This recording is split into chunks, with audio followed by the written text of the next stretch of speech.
5 historical pets you won't believe existed. 1. Ancient Chinese nobles had a unique flair for keeping songbirds as pets, carrying them around in fancy bamboo cages. These weren't just any birds, they were specially bred to sing beautifully and trained to perform on cue. Picture a singing telegram, but with a charming bird, instead of a retro band. For these nobles, having a songbird was a sign of wealth and culture. Much like a posh pet parrot, they'd take their feathered friends on strolls through the palace or while riding in a palanquin, with the birds chirping happily and bringing endless joy. Nothing said I've arrived like a pet songbird. 2.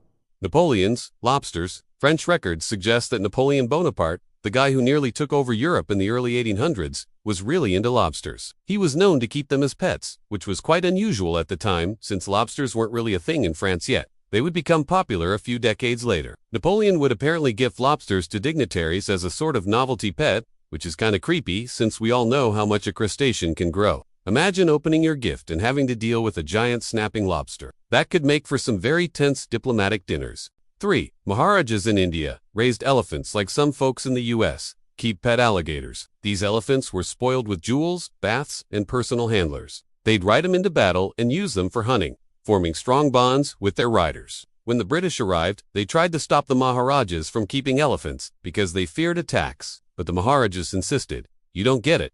Elephants aren't just pets. They're our friends." How cool is that? 4.